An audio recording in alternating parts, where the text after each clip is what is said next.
বিসমিল্লাহির রহমানির রহিম।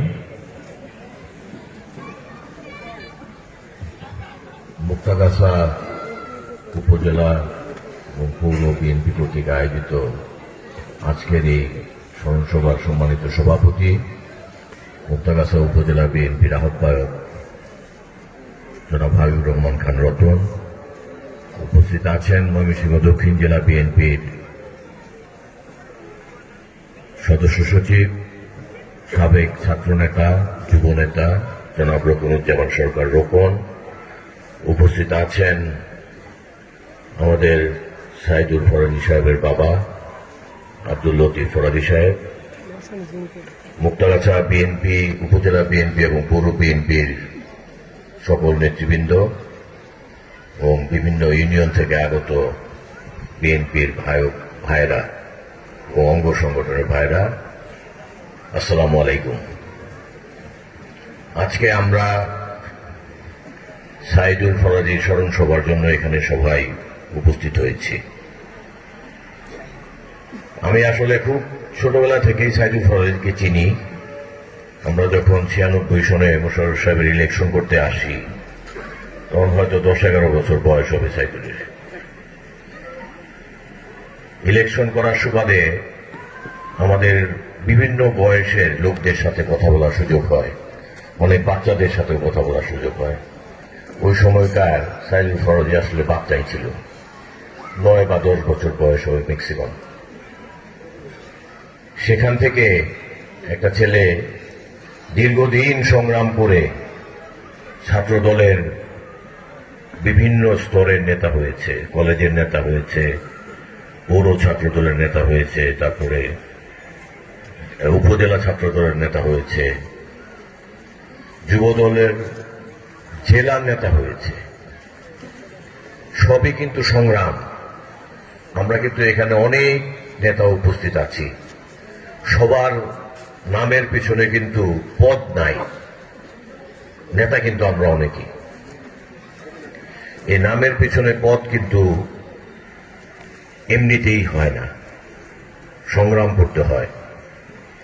এই সংগ্রাম কিন্তু বিরোধী দলের সাথে সংগ্রাম না, নিজের দলের নেতাদের সাথে সংগ্রাম করে পদ নিতে হয়, যোগ্যতা অর্জন করতে হয়।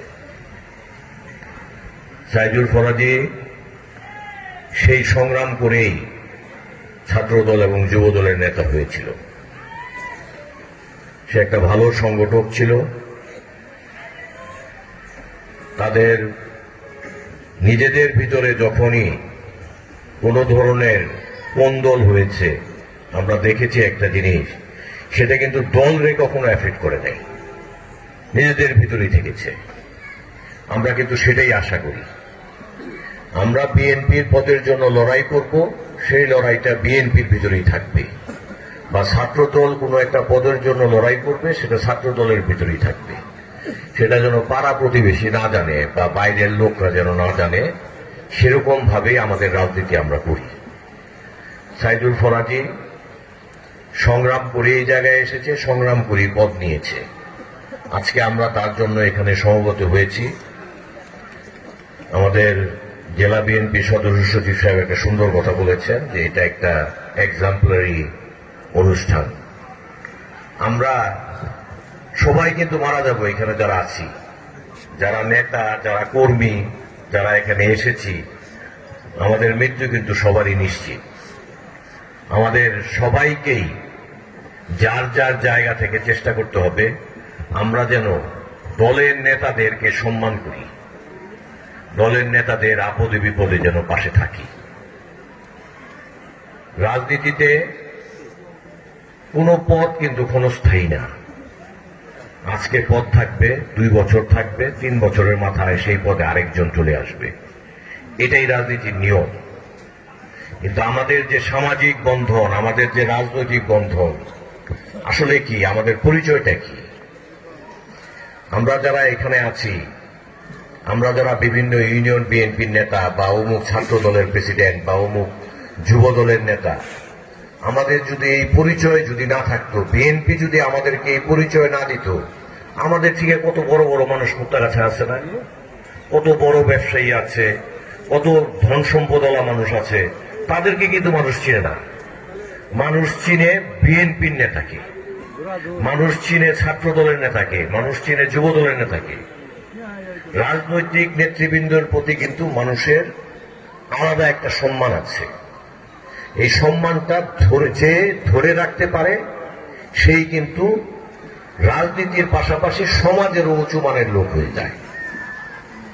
আমি মাঝে মাঝে বিভিন্ন ইউনিয়নের নেতাদেরকে বলি যে ইউনিয়নের সভাপতি না থাকলে তোমাকে কে দাম দিত? এটাই তো বাস্তবতা। আমাদের এই সম্মানটা আমরা যেন সবাই ধরে রাখি। আজকে সাইদুল ফরাজীর স্মরণ সভা আমরা এখানে উপস্থিত হয়েছি।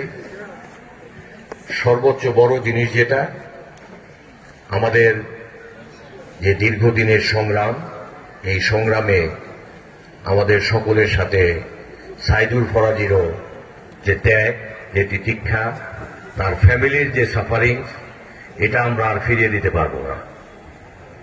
কেউ ফিরিয়ে দিতে পারবে না সাইদুল ফরাজীকে। আমরা যারা জীবিত আছি তাদেরটা হয়তো কম্পানসেট করা যাবে, কিন্তু যে চলে গেল আমাদের কাছ থেকে তাকে কিন্তু আর ফিরিয়ে দেওয়া যাবে না। আমরা তার ফ্যামিলিকে সম্মান দেই। তার বাবা এখানে উপস্থিত আছেন, তার ভাই এখানে আছেন।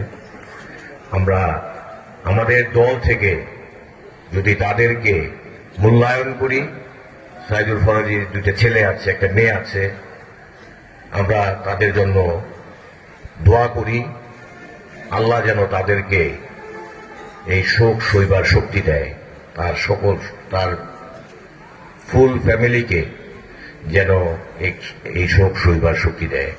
খুব অল্প বয়সে, খুব অল্প সময়ে সে পৃথিবী থেকে চলে গেছে। এটাই আমরা সবাই আশা করি। আমাদের একটা বয়সের পরে মারা গেলে আমরা মনে করি সেটা স্বাভাবিক। সেই হিসাবে 40-এর নিচের বয়সের একটা ছেলে মারা গিয়েছে, এটাই সবার মনে কিন্তু দাগ কেটেছে। আমরা যদি তার এই ক্ষুদ্র জীবনটাকে অ্যানালাইসিস করি, তাহলে দেখা যাবে খুব অল্প সময়ে সে আমাদের অঙ্গ সংগঠন সহ বিএনপির নেতাদের মন কেড়ে নিয়েছে, মুক্তাগাছার সাধারণ কিছু কিছু মানুষেরও মন কেড়ে নিয়েছে। অনেক মানুষ তার জানাজায় শরীক হয়েছে, আপনারা দেখেছেন। বক্তব্য আর দীর্ঘায়িত করবো না। আসলে সাইদুল ফরাজীর কথা বললে আমার নিজেরই কষ্ট হয় বলতে। অনেক কথাই বলা যাবে।